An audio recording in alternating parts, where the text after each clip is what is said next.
believe that. No, Ukrainian moms are mad as hell. Ukrainian moms are going to conscription offices and raising hell about their sons being dragged off to war. That's one thing. Of course, the mainstream media won't show you those videos. Those are astonishing to see all of these moms fighting back. But they're fed up and they want answers as to who's been harvesting the organs of their sons and their husbands. Who died on the battlefield after they were conscripted and thrown into the meat grinder? These Ukrainian women are demanding that the authorities hand over the information on who harvested the organs from their dead husbands and their dead sons. When they received their bodies, there were surgical marks and surgical removal of their organs. Oh my God. Sold off on the black market. Here's the original Ukrainian audio of moms protesting in Kiev, and then I'm going to play the English version. Пишем, скривають, інформація удаляється. Ми зробимо афішу на весь Київ, на всі города. І не ми одні. Нас 11 закатованих ребят, які повернулися без органів. Без органів! Я можу відповідати? Так. Now, here's the just an English quick translation of this, so you can hear some of this. We write, we hide, the information is deleted. We will make a poster for all of Kyiv, for all cities. And we're not alone. We are 11 tortured boys who returned without organs. She has a right to know. Where are my son's organs missing from his dead body? Or worse yet, where's my son's kidney? He's still alive. Oh, no.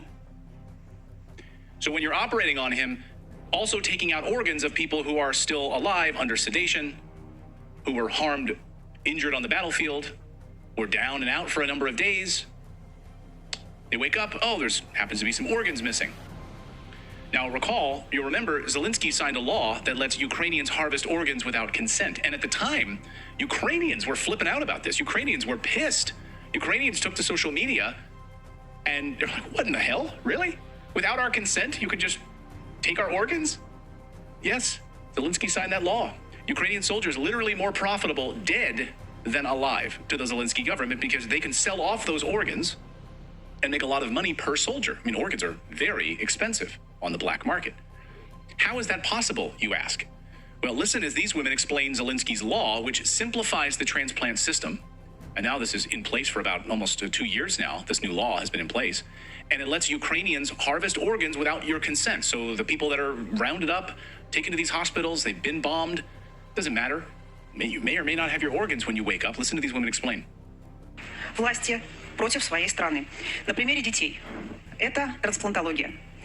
Первый закон, который принимает Верховная Рада, о том, что сносятся все барьеры, которые ведут к трансплантологии органов. То есть все возможные согласия, которые были так или иначе учтены, родственники и так далее, просто выносятся за скобки. То есть расширяется возможность для такой неограниченной преступной деятельности. Второе, что они делают. Они приглашают иностранные компании трансплантологические. И третье, что они делают, как вы думаете? Они вводят налоговые льготы для них. Для кого это правительство работает? Уважаемые коллеги, вот то, что мы видим и говорим сегодня о ценностях, это не просто красивые картинки. Now, you may be asking yourself, as many of you are asking in the chat, well, who's buying them? Well, a lot of rich people are. And, we don't have the exact numbers, okay? We don't have the exact numbers, and it's hard to really track it. But you can start to put pieces together, as I've been doing over the past number of days. And there are certain countries, let's just say in the Middle East, that do not believe in being organ donors, okay? Only 14% of the population in certain countries believe in organ donation, okay? But then when you need an organ donated to you, you have to leave that country. You have to go elsewhere because no one in your country has an organ available for you. See how this works? So your country, you don't believe in organ donation in your country until it comes time to need a kidney. And you're like, oh crap, now I gotta go to Ukraine. Now I gotta go to the United States. I gotta go out of the country where I live because I need an organ and I'll pay top dollar. Now, Israel, a number of years ago, passed a law in the Knesset that banned, because apparently you can look it up. You can look it up in the Knesset if you like.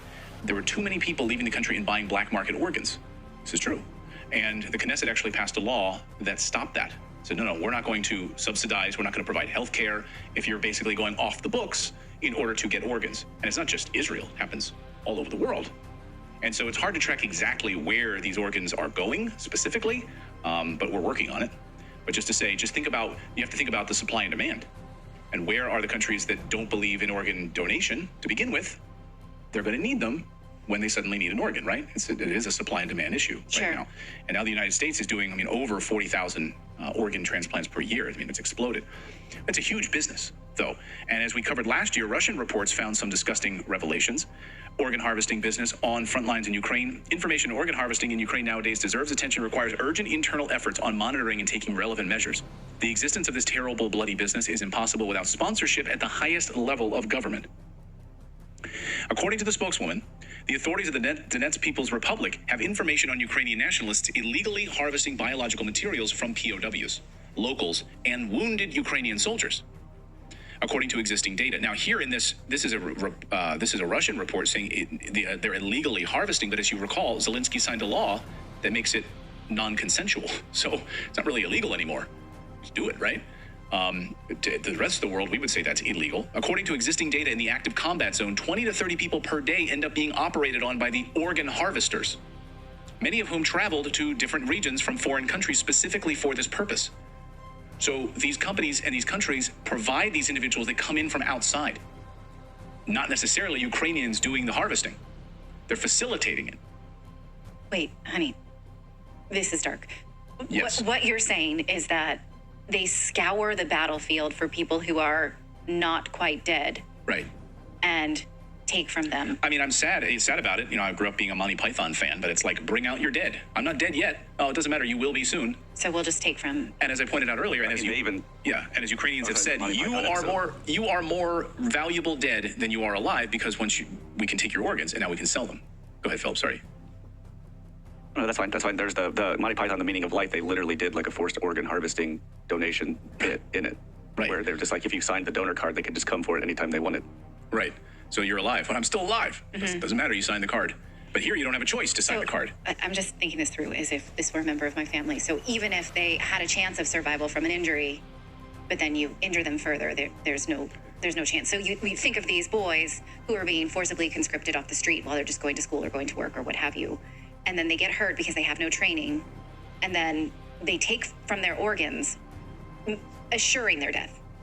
Yeah, basically. Or taking one kidney when they've been knocked out and they've had a leg amputated. So they wake up and they're like, oh, well.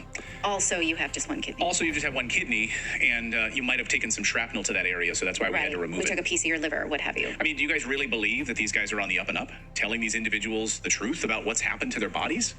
Like, they have the moral high ground here? That these individuals are waking up without an arm and a leg, and they've got stitch marks on their back where their kidneys have been removed. This is beyond the pale. This is almost too much. Yeah, I mean, but these are the things we need to cover, right? I mean, it's like why we cover child trafficking in the United States here on this show. Because we need to shine a light on these stories. The freaking mainstream media is not covering it. Fox News isn't covering it. Are you kidding me? CNN's not going to cover this. We need to cover this stuff. Of course, Ukraine has been trying to downplay the child trafficking and organ harvesting, saying this is just Russian propaganda. So here's the Kiev Post, Russia's fake factory, organ harvesting from dead soldiers and Ukraine's heirs of Hitler. So they're saying, you know, their media outlets are basically pushing this out, pushing out fake information about this. Sorry, that ship has sailed. Because now that Ukrainian moms are coming out demanding answers about their own sons who've had their organs removed, sorry, can't really push that propaganda story anymore, can you? And also, it's interesting, far too many independent sources have also confirmed this trafficking problem in Ukraine. What's even more hilarious is that the Kiev Post also covered this story. So here they're out with us like, this is propaganda about child trafficking and organ harvesting and all of that. And oh, by the way, when you go through their archives, you'll realize that the Kiev Post also covered this story before Zelensky took over the media and kind of made state media. Here, front page of the Kiev Post, pedophiles find Ukraine a good place to roam. That has to be lost in translation. I don't think they must have meant that. This is like a pedophile stream. Oh, it is. Not. Nobody knows the depths of the problem, reads the subheadline here. Nobody knows the depths of the problem. But the nation is seen as a hotbed of child pornography and sexual abuse. And of course, if you cross-reference this with the United States government and the intelligence community, the United States government broke down and stopped a massive child pornography ring that was settled right in the heart of Ukraine.